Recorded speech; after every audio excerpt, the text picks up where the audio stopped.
Hello friends, नमस्कार। आप सभी को नमस्कार, सभी का वेलकम इस क्लास में। You all are welcome to this class. Live class में जितने स्टूडेंट्स ऑलरेडी ज्वाइन कर चुके हैं, कंफर्म करें वो क्विकली आपका ऑडियो वीडियो एक्सेसिबल है। All students in the live class who have already joined, please confirm your audio video is okay. कर दीजिए कंफर्म, मैं वेट कर रहा हूँ आपके कंफर्मेशन का। तो जैसे ही आप कंफर्म करते हैं, we shall be able to start. तो चलें शुरू करते हैं आज का डिस्कशन। आज का हमारा डिस्कशन मॉड्यूल ए चैप्टर 2 इसके ऊपर है। This not chapter 1, it is chapter 2। और ये चैप्टर हमारा रेमिटेंसेस के ऊपर है। लिबरलाइज्ड रेमिटेंस स्कीम, जिसको शॉर्ट में हम LRS कहते हैं, उसके ऊपर बेस्ड है। और ये हमारी बेस बिल्डिंग क्लास है, यानी ऐसी क्लास जिसमें पहले हम कॉन्सेप्ट को डिस्कस करेंगे, फिर उससे रिलेटेड क्वेश्चंस को डिस्कस करेंगे, so that you are able to understand everything properly. और फिर पेपर में कुछ भी क्वेश्चन पूछा जाए, कैसे भी पूछा जाए, आप उन क्वेश्चंस के आंसर प्रोवाइड कर सको। तो चलें शुरू करते हैं डिस्कशन आज के इस लेसन को। सो capital account transaction, current account transaction. Friends, FEMA foreign exchange management act 1999 के मुताबिक जितनी भी ट्रांजैक्शंस, जितना भी लेन देन फॉरेन एक्सचेंज में किया जाता है, तो उसको दो कैटेगरी में क्लासीफाई करते हैं। सो ये दो कैटेगरी कौन कौन सी हैं? एक कैटेगरी है कैपिटल अकाउंट के ट्रांजैक्शन और दूसरी कैटेगरी है करंट अकाउंट के ट्रांजैक्शन। तो यहाँ पे हम अंडरस्टैंड करेंगे कि कैपिटल अकाउंट के ट्रांजैक्शंस क्या होते हैं और करंट अकाउंट के ट्रांजैक्शंस क्या होते हैं, और उसके लिए जो डेफिनेशन है that is provided in FEMA itself. तो चलिए फेमा की ये डेफिनेशन क्या है और कहाँ प्रोवाइडेड है, इसको देखते हैं। Capital account transaction, subsection 2E foreign exchange management act 1999। तो अगर क्वेश्चन पूछा जाए कि कैपिटल अकाउंट ट्रांजैक्शन का डेफिनेशन कहाँ पे अवेलेबल है, so it is according to sub section 2E, यानी सेक्शन 2 का सब सेक्शन E है, वहाँ पे इसका डेफिनेशन है। तो देखिए ये डेफिनेशन क्या है। Capital account transaction means a transaction which alters assets and liabilities including contingent liabilities outside India of person resident in India or asset liability in India of person resident outside India। तो इसको understand कर लेते हैं। Capital account transaction क्या है? तो इसका meaning है वो ट्रांजैक्शन जो ऑल्टर कर देती है, चेंज कर देती है, किसको? एसेट को, लाइबिलिटी को, जिसमें कंटिंजेंट लाइबिलिटी भी शामिल रहेंगी। कहाँ चेंज कर देती है? Outside India. किनकी चेंज कर देती है? Persons resident in India. और एसेट लाइबिलिटीज इन इंडिया किसकी? Persons resident outside India. So let us say we have State Bank of India, we have let us say Johnson mutual fund of USA। अगर ये कोई ऐसी transaction undertake करते हैं SBI outside the country abroad, जिससे SBI की या तो एसेट में कोई चेंज आती है या लाइबिलिटी में चेंज आती है। फॉर एग्जांपल SBI एक लोन रेज करता है से इन लंदन, इससे SBI का लाइबिलिटी क्रिएट होता है आउटसाइड इंडिया। तो अगर लाइबिलिटी क्रिएट हो या एसेट क्रिएट हो, तो उसको हम कहेंगे कैपिटल अकाउंट ट्रांजैक्शन। इसी प्रकार से US का जो म्यूचुअल फंड है वो इन्वेस्टमेंट करता है, जिसको हम समटाइम FDI भी बोल देते हैं। अगर वो FDI इन्वेस्टमेंट करता है, say a company XYZ limited in India,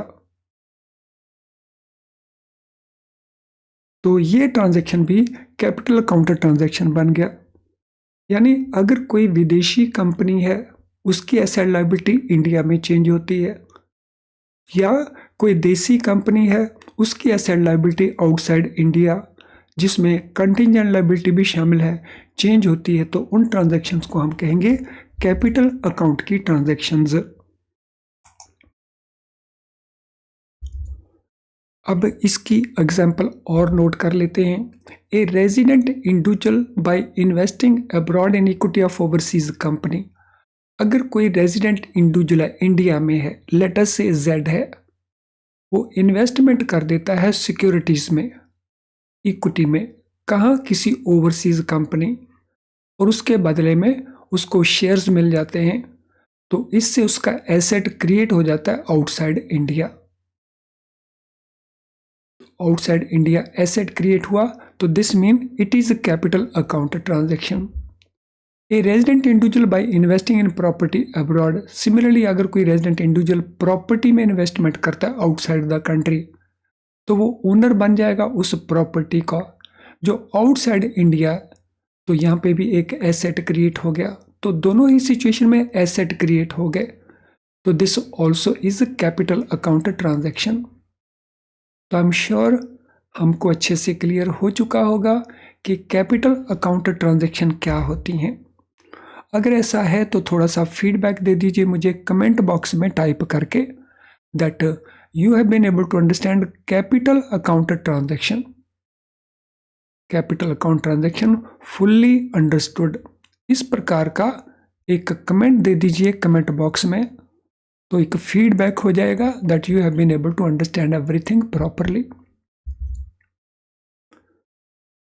so capital account transaction के बाद अब हम बात करते हैं करंट अकाउंट ट्रांजैक्शन की। करंट अकाउंट ट्रांजैक्शन जो है, पहले तो हम नोट करेंगे ये कौन से सेक्शन में डिफाइंड है। तो ये फेमा का सेक्शन 2 सब सेक्शन जे है। तो यहाँ पे ये सब सेक्शन ई था और यहाँ पे ये सब सेक्शन जे है। इसके मुताबिक current account transaction is a transaction other than capital account transaction. तो ये डेफिनेशन रिलेटिवली सिंपल है, and it includes payment connected to trade, interest on loans, income on investment, expenses connected with travel, family maintenance, medical treatment etcetera. तो यहाँ पे जो definition है वो है कोई भी ट्रांजैक्शन जो कैपिटल अकाउंट का ट्रांजैक्शन नहीं है, तो जिसको हम यहाँ पे क्लासीफाई नहीं कर सकते, तो उसको हम यहाँ पे क्लासीफाई करेंगे और उसको हम कहेंगे करंट अकाउंट ट्रांजैक्शन। तो डेफिनेशन रन्स लाइक दिस, कोई भी ट्रांजैक्शन जो कैपिटल अकाउंट नहीं है वो करंट अकाउंट है। तो ये इस प्रकार से नहीं होगा कि कोई भी ट्रांजैक्शन जो करंट अकाउंट नहीं है वो कैपिटल अकाउंट है, नो, इस प्रकार से नहीं। कोई भी ट्रांजैक्शन जो कैपिटल अकाउंट नहीं है वो करंट अकाउंट का ट्रांजैक्शन है। और उसमें एग्जाम्पल क्या क्या ले लेते हैं। पेमेंट्स कनेक्टेड टू ट्रेड, यानी हम इंपोर्ट्स करते हैं उसकी पेमेंट कर रहे हैं। लोन लिया है हमने कंट्री के आउटसाइड, उसके ऊपर हम लोन इंटरेस्ट पे कर रहे हैं, या इन्वेस्टमेंट हमने किया कंट्री के आउटसाइड, उसके ऊपर हमें इनकम मिल रही है। जो इन्वेस्टमेंट है वो कैपिटल अकाउंट ट्रांजैक्शन है, जो उस इन्वेस्टमेंट के ऊपर इनकम है, इंटरेस्ट है, वो हमारी करंट अकाउंट की ट्रांजैक्शन है। अगर हमने लोन लिया आउटसाइड द कंट्री तो वो कैपिटल अकाउंट ट्रांजैक्शन है, लेकिन उसके ऊपर जो इंटरेस्ट है वो करंट अकाउंट का ट्रांजैक्शन है। इसी प्रकार से एक्सपेंसेस हमारे ट्रैवल के हो सकते हैं, फैमिली मेंटेनेंस के हो सकते हैं, मेडिकल ट्रीटमेंट के हो सकते हैं। तो ये सारे के सारे बनेंगे हमारे करंट अकाउंट ट्रांजैक्शन। एग्जाम्पल एक बार और ले लेते हैं, हालांकि डिटेल यहाँ पे प्रोवाइड की गई है। A parent remitting funds to dependent son or daughter abroad towards education expenses, maintenance of the student abroad, ये ट्रांजैक्शन आ जाएंगी हमारी करंट अकाउंट ट्रांजैक्शंस के अंदर। तो I am sure clear distinction अब हमें हो गया कि कैपिटल अकाउंट की ट्रांजैक्शन क्या है और करंट अकाउंट की ट्रांजैक्शन क्या है। हाँ, क्वेश्चन यहाँ से बहुत पूछे जाते हैं, इनको लेकर के लगातार क्वेश्चंस देखे जा चुके हैं। अब हम बात करेंगे फेमा की इम्पोर्टेंट सेक्शंस कौन कौन सी हैं। सो फेमा में बहुत सारी सेक्शंस हैं, लेकिन कुछ सेक्शंस को लेकर के क्वेश्चंस ज़्यादा पूछे जाते हैं। वो सेक्शंस कौन कौन सी हैं उनको हम डिस्कस करते हैं। सो सबसे पहले हम बात करेंगे सेक्शन नंबर 4। सेक्शन नंबर 4 क्या है? इससे पहले हमने सेक्शन 2E और सेक्शन 2J हमने देख लिए, capital and current account transaction. Section 4, no person resident in India shall acquire, hold, own, possess, transfer any foreign exchange or any foreign exchange security or any immovable property situated outside India unless it was acquired while being a non-resident. Let us say X अब resident है, previously x NRI था। अगर उसने NRI होते हुए कोई security, कोई asset, कोई प्रॉपर्टी परचेज की, होल्ड कर रहा था, ओन करता है, पोजेस करता है, जब वो रेजिडेंट था तो वो ट्रांजैक्शन अलाउएबल है।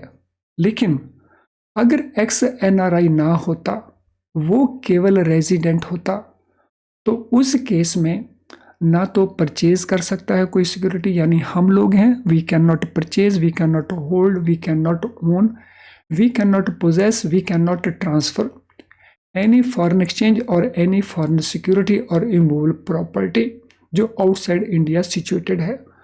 तो दो सिचुएशन है जिसमें ये परमिटेड है। एक, अगर हम पहले नॉन रेजिडेंट थे, नॉन रेजिडेंट होते हुए हमने ये किया, या सेकेंडली हमें फेमा में जो एक्सेप्शंस हैं वो हमें परमिट करती हैं। जैसे कुछ कैपिटल अकाउंट की ट्रांजैक्शंस हैं वो हम कर सकते हैं, तो वो परमिटेड है। लेकिन जनरल जो रूल है वो यही है कि इन सभी में डील करना इट इज़ प्रोहिबिटेड। ये एक जनरल रूल है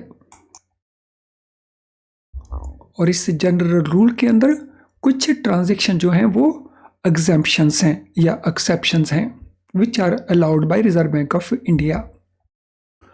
Under liberalization, ग्लोबलाइजेशन के दौरान resident individual can invest abroad in property और equity subject to adhering to extent guidelines. तो जैसा मैंने कहा था, रेजिडेंट इंडिविजुअल्स को अब लिबरलाइजेशन के चलते हुए कुछ इन्वेस्टमेंट की जा सकती हैं, अकाउंट खोले जा सकते हैं, प्रॉपर्टी परचेज की जा सकती है, इक्विटी परचेज की जाती है, और उसके लिए डिटेल्ड गाइडलाइंस है, एक्सटेंट करंट गाइडलाइंस हैं, उन गाइडलाइंस को फॉलो करना होगा।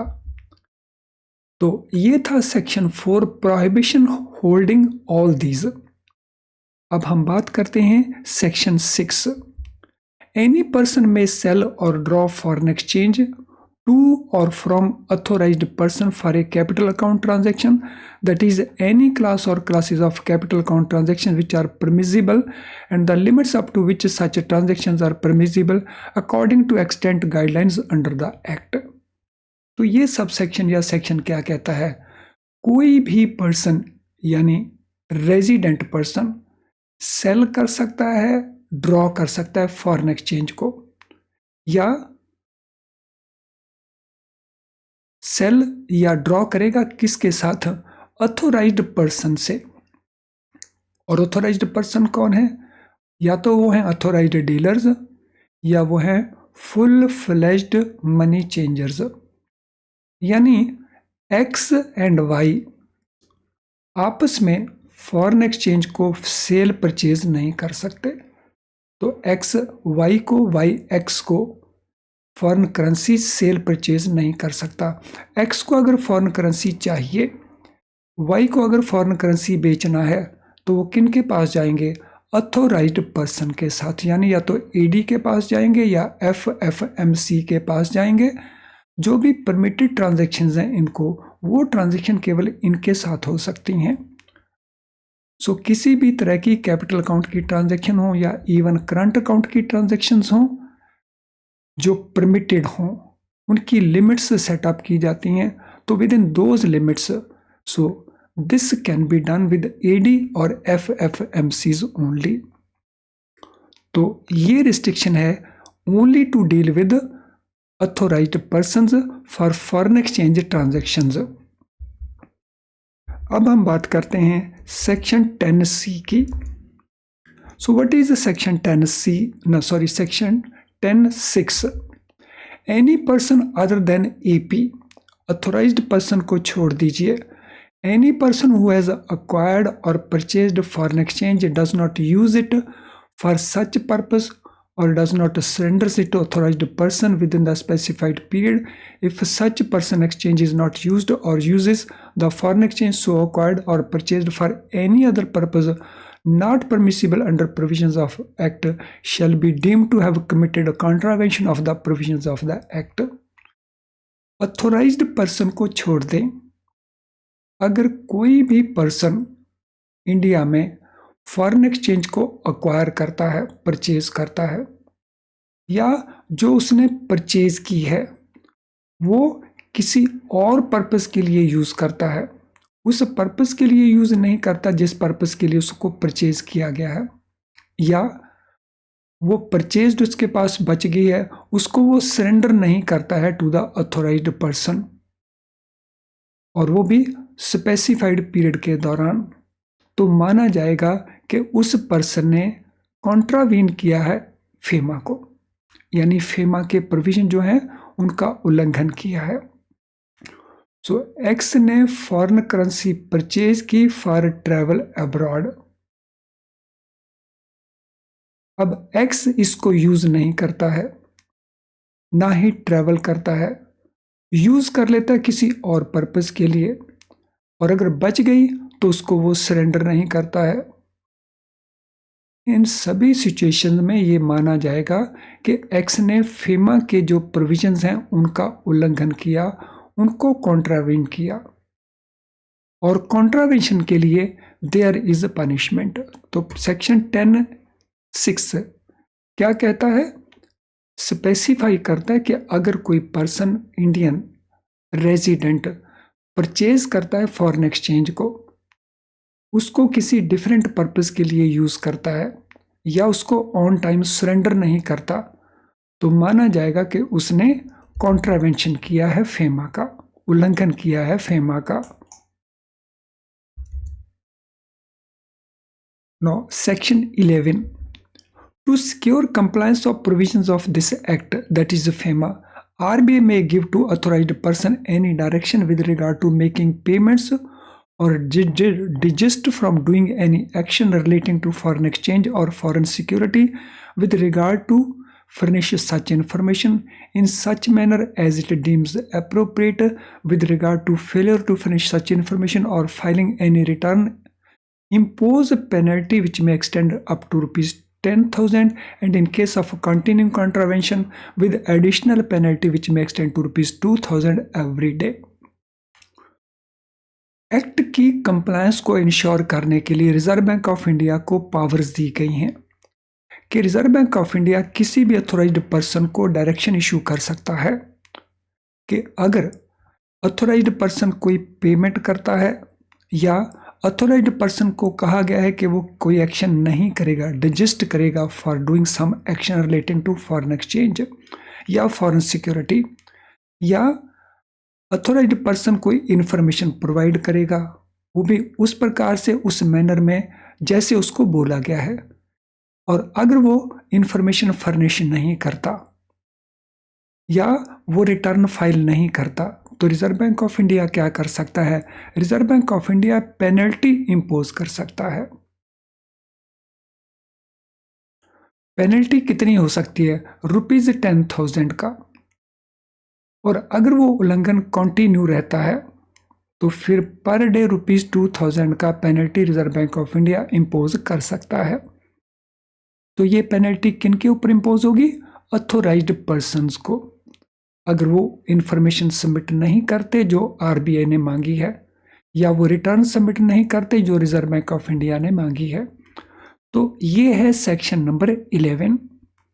देखिए, सारी की सारी सेक्शंस इंपॉर्टेंट है, हर एक सेक्शन में कुछ ना कुछ ऐसा है जो बहुत अच्छा क्वेश्चन बन रहा है, और कई सेक्शंस में तो एक से ज्यादा क्वेश्चंस बन रहे हैं। फ्रेंड, इससे पहले कि हम और इम्पॉर्टेंट सेक्शंस को डिस्कस करें, ये इम्पॉर्टेंट इंफॉर्मेशन को भी हम अंडरस्टैंड कर लें। If live class enough to pass the exam, जो फ्री क्लास आप यूट्यूब के ऊपर एंजॉय करते हैं या उसका रिकॉर्डिंग एंजॉय करते हैं, क्या वो एनफ है to pass the exam? Answer is no, क्योंकि इस क्लास में हम हर चीज़ को नहीं करवा सकते because of the time constant. लेकिन ये क्लास बहुत यूजफुल है स्कोरिंग बैटर के लिए।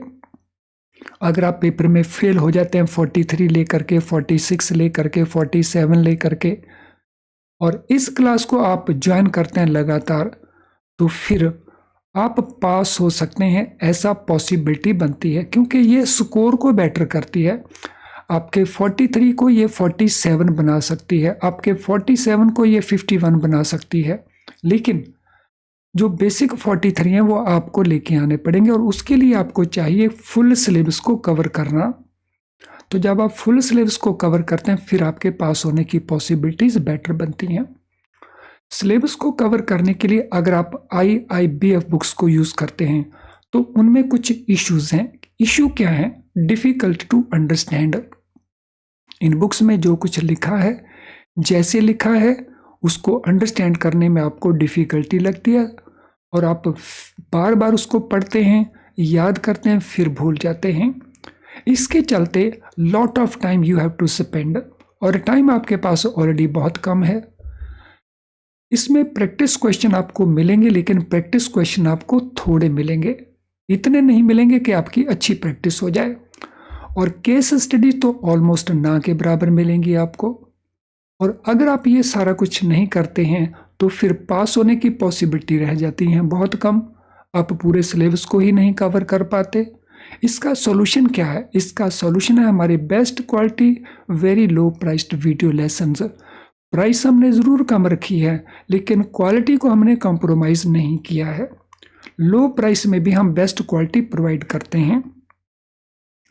हमारे वीडियो लेसन में जब हम कॉन्सेप्ट को एक्सप्लेन करते हैं तो बहुत आसान करके समझाते हैं, जिसको आप इजीली अंडरस्टैंड कर जाते हो और बहुत क्विकली अंडरस्टैंड कर जाते हो। तो जिसमें आपकी अंडरस्टैंडिंग तो इम्प्रूव होती ही है, साथ में आपका टाइम भी बहुत सारा सेव हो जाता है, जिसके चलते आप पूरे सिलेबस को कवर कर पाते हो। हमारा जो केस स्टडीज़ हैं, इस पैकेज में आपको बहुत सारी केस स्टडीज़ मिलेंगी, जिससे आप CIB में पूछे गए केस स्टडीज़ को भी आसानी से हैंडल कर सकते हो। हमारे क्वेश्चन बैंक में आपको बहुत सारे मल्टी चॉइस क्वेश्चंस मिलेंगे, तो अगर आप उन क्वेश्चंस को कर लेते हो तो आपकी बहुत अच्छी प्रैक्टिस हो जाती है। यानी आपके ये ऑल द 4 इश्यूज़ जो आपको पास होने में रिस्ट्रिक्ट कर देते हैं, तो वो प्रॉब्लम्स आपकी सॉल्व हो जाती हैं और आपके पास होने की पॉसिबिलिटीज़ इंक्रीज कर जाती हैं।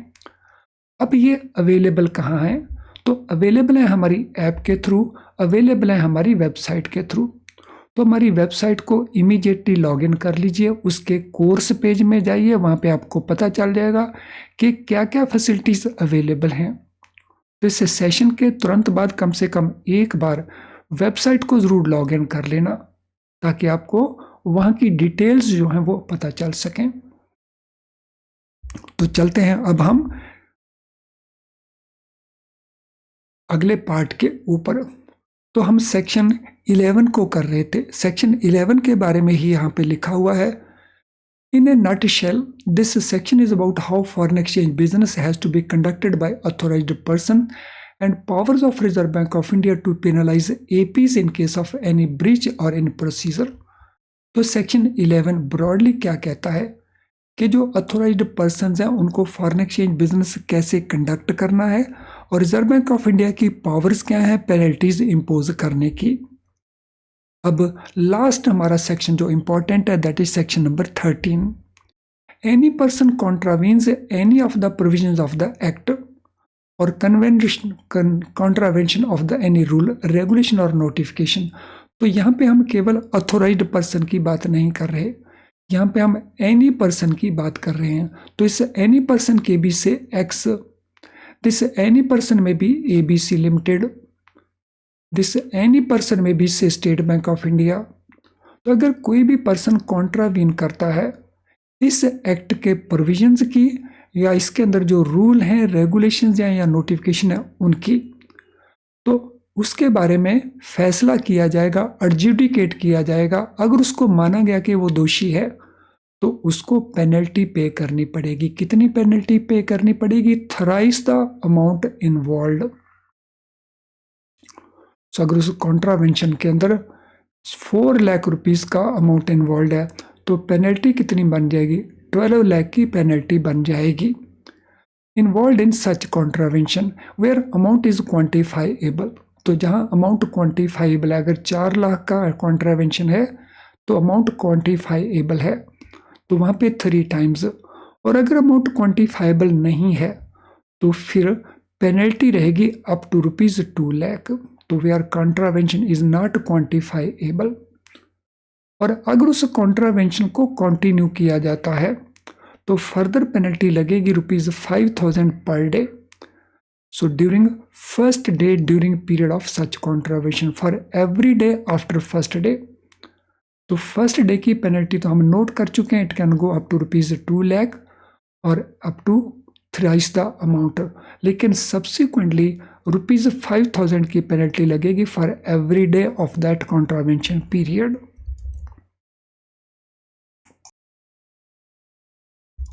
तो अगर हम इसको शॉर्ट में कहना चाहें, इन ए नटशेल कहना चाहें, तो ये सेक्शन किसके बारे में है? About penalties which may be imposed for contravention of any provisions of FEMA. So in दोनों सेक्शन में, सेक्शन 11 में, सेक्शन 13 में बेसिक अंतर क्या है? तो बेसिक अंतर है कि सेक्शन 11 जो है वो ऑथोराइज्ड पर्सन के ऊपर एप्लीकेबल है और जो सेक्शन 13 है वो किसी भी पर्सन के ऊपर एप्लीकेबल है। और दूसरे दोनों में जो फाइन का अमाउंट है दैट इज एंटायरली डिफरेंट। तो ये हो गए इंपॉर्टेंट सेक्शंस। अब इनके ऊपर बेस्ड जो क्वेश्चंस हैं वो क्या क्या बनते हैं, इतना कुछ हमने डिस्कस किया है तो बहुत सारे क्वेश्चंस भी बनते होंगे। तो ये पहला क्वेश्चन है, a transaction which alters assets and liabilities including contingent liability outside India of person resident in India और asset liability in India of persons resident outside India। तो उस ट्रांजैक्शन को हम क्या कहेंगे? Current account transaction, foreign exchange transaction, capital flow transaction या capital account transaction. I am sure अब तो आसानी से आप इसका आंसर दे पाएंगे। तो अपनी कॉपी में आंसर को लिख लीजिए और अगर आप लाइव क्लास में थे चैट बॉक्स के अंदर आंसर दे दीजिए। कमेंट बॉक्स के अंदर आंसर ना टाइप करें। तो कॉपी में अगर आंसर आपने लिखा है कि ये कैपिटल अकाउंट ट्रांजैक्शन है तो फिर आपका आंसर सही है, क्योंकि जब भी एसेट लायबिलिटी का इन्वॉल्वमेंट है वो भी किसी दूसरे कंट्री में, तो that is being sure capital account का ट्रांजैक्शन होगा। Capital account transactions are defined under which section of FEMA 1999? Capital account के जो ट्रांजैक्शन है फेमा के किस सेक्शन में डिफाइन किए गए हैं? Section 5B, section 2E, section 3A, section 4C। तो कहां पे डिफाइंड है कैपिटल अकाउंट ट्रांजैक्शन का डेफिनेशन? फेमा के किस सेक्शन में अवेलेबल है? तो रिकॉल करें किस सेक्शन में, कॉपी में अपना आंसर नोट कर लीजिए, फिर आंसर को कंपेयर करिए with the answer I provide. तो this is according to sub section 2E, यानी सेक्शन 2 का सब सेक्शन E। जो डेफिनेशन है फेमा की, ज्यादातर डेफिनेशन सेक्शन 2 के अंदर आपको मिल जाएंगी। तो ये एक क्लू है आंसर देने के लिए, बहुत सारी मिल जाएंगी आपको इसमें। यानी अगर आपको ना आता तो आप ये चांस ले सकते हैं। फ्रेंड्स, आज के सेशन से रिलेटेड अगर आपका कोई भी क्वेश्चन हो तो इस वीडियो का जो कमेंट बॉक्स है तो वहाँ पे आप अपने क्वेश्चंस को टाइप कर सकते हो। लेकिन अगर आपकी कोई जनरल क्वेरी है तो ये हमारा ईमेल आईडी है, यहाँ पे आप हमें पोस्ट करिए, हम सूटेबली आंसर करके आपकी हेल्प करेंगे। आज का सेक्शन अगर आपको यूज़फुल नहीं लगा सेशन तो इसको डिसलाइक ज़रूर करें, लेकिन अगर वो यूज़फुल लगा है तो फिर लाइक करने में संकोच ना करें। जब आप किसी भी सेशन को लाइक करते हो तो YouTube अपने लेवल के ऊपर बहुत सारे स्टूडेंट्स को इस सेशन को दिखाने की कोशिश करता है, यानी आपका लाइक करना means you are helping many other students through YouTube। Directly भी आप अपने फ्रेंड्स के साथ व्हाट्सएप पेज के ऊपर, फेसबुक पेज के ऊपर इसके लिंक को शेयर करके उनकी हेल्प कर सकते हो। अगर आपको हमारी बहुत सारी क्लासेस उनके लिंक नहीं मिलते हैं तो ऐसा पॉसिबल है कि आपने अभी तक हमारे चैनल को सब्सक्राइब ना किया, वो भी बेल आइकन के साथ। तो अभी तक अगर आपने सब्सक्रिप्शन नहीं किया वो भी बेल आइकन के साथ, तो सब्सक्राइब कर लीजिए चैनल को ताकि हमारे सारे नोटिफिकेशन आपको कॉन्टिन्यूसली मिलते रहें। फ्रेंड, आज के इस सेशन से रिलेटेड जो बाकी बचे हुए क्वेश्चंस हैं उनको हम डिस्कस करेंगे इन द नेक्स्ट पार्ट, यानी नेक्स्ट सेशन में उनको डिस्कस करेंगे, तो ज़रूर देखें उसको। तो अभी हम इसको वाइंड अप कर रहे हैं। So thank you friends and all the best.